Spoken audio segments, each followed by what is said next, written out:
Commander Shepard, I didn't expect to see you here. Did Ambassador Avina send you? Have we met before? No, but I know you well enough. I'm Executor Pallin, head of CSEC. It's my job to know when someone like you arrives on the Citadel. Was there something you needed, Commander?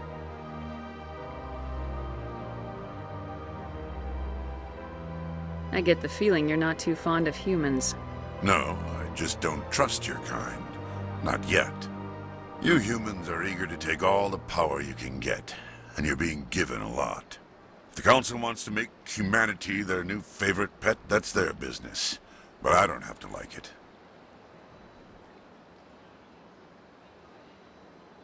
Tell me about CSEC. CSEC provides necessary police and security services throughout the Citadel. We're a civilian government agency, though many of our members have had military training.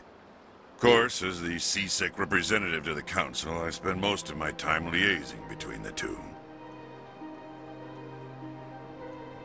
What do you know about the Spectres? They're the right hand of the Council, or so they like to be called. More like the underhanded side of the Council. What do you have against the Spectres? I can't abide any organization that considers itself above the law, especially when it's left up to each individual Spectre to decide when and how to bend the rules. Sometimes you have to bend the law to keep people safe. I've been with CSEC for 30 years. I've never had to break the law to do my job, not once. Yeah, right. You expect us to believe none of your officers are corrupt? There are over 200,000 CSEC agents. Some of them are going to be bad. But we don't turn a blind eye to corruption like the Spectres do. We do our best to find and punish any officer who breaks the law. Spectres, they'll never come under that kind of scrutiny. The galaxy needs people like that. People who do the dirty jobs. I agree. But they need to be held to a higher standard. They need to be accountable. Saren's out of control. We both know that. But because he's a Spectre, the Council doesn't want to do anything about it. Is that the kind of person this galaxy needs? But not all Spectres are like Saren. True. But the potential is always there.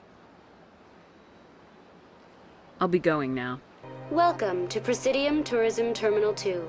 You are standing near the base of the Citadel Tower, one of the Presidium's most recognizable and important structures.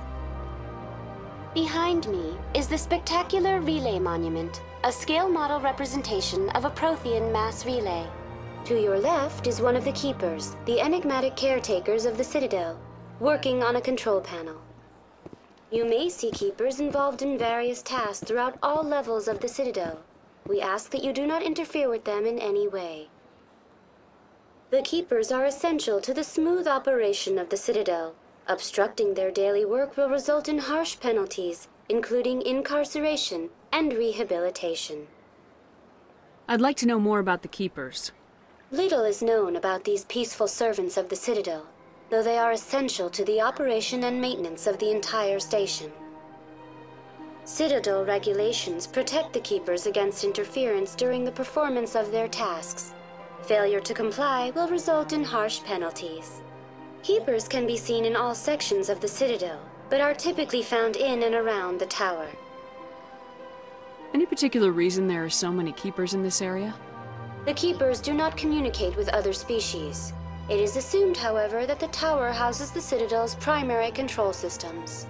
Many of the station's systems, such as navigation and life support, function automatically. It is believed the Keepers operate those systems from inside the tower's inaccessible core. The Keepers also make frequent appearances in the Council chamber itself, though they appear to be just passing through on their way to some other destination. Tell me about the Citadel Tower. Housing both the Council chambers and Citadel control, the tower is one of the most important buildings on the station. Access to these areas is restricted to those with the appropriate clearance. I'd like to hear more about the Council chambers. The business of the Council, which often has far-reaching effects on the galactic community, is conducted in a room at the apex of the Citadel Tower. The Council chambers themselves are truly a magnificent sight to behold, though few get to experience the view in person. Typically, only the counselors, ambassadors, and high-ranking officials, along with various support staff, are allowed access.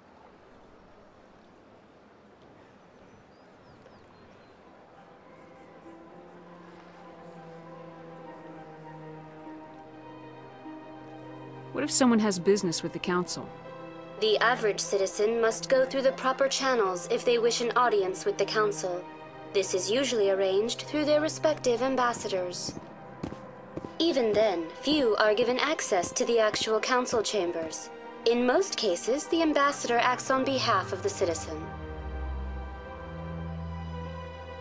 I'm scheduled to have an audience with the Council. Only a handful of visitors to the Citadel are ever granted that privilege.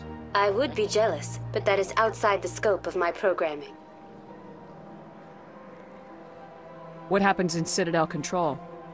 Citadel Control handles all incoming and outbound transit. Every ship within 2,000 kilometers of the Citadel is under the jurisdiction of Citadel Control. At peak capacity, they are responsible for monitoring upwards of 1,000 vessels.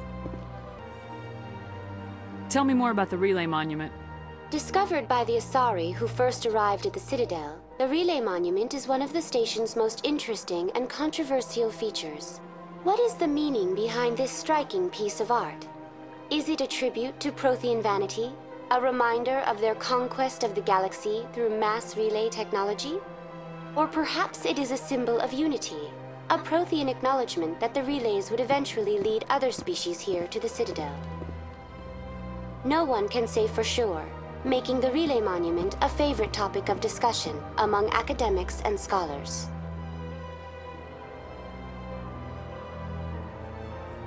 That's all for now. Welcome to Presidium Tourism Terminal 3. Here in the financial district, a number of businesses offer various goods and services to their exclusive clientele.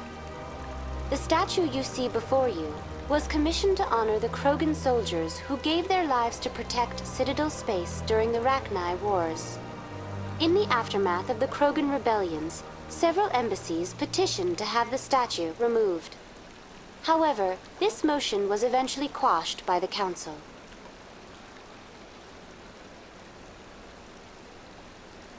What were the Rachni Wars?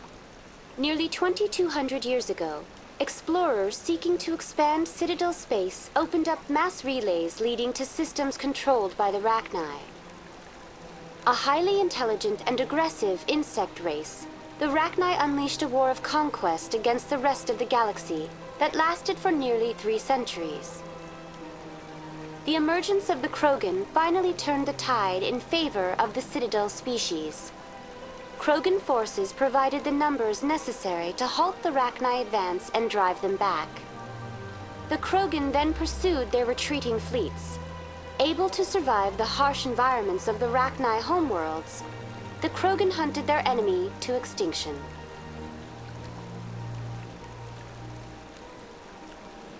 Tell me more about the Krogan rebellions.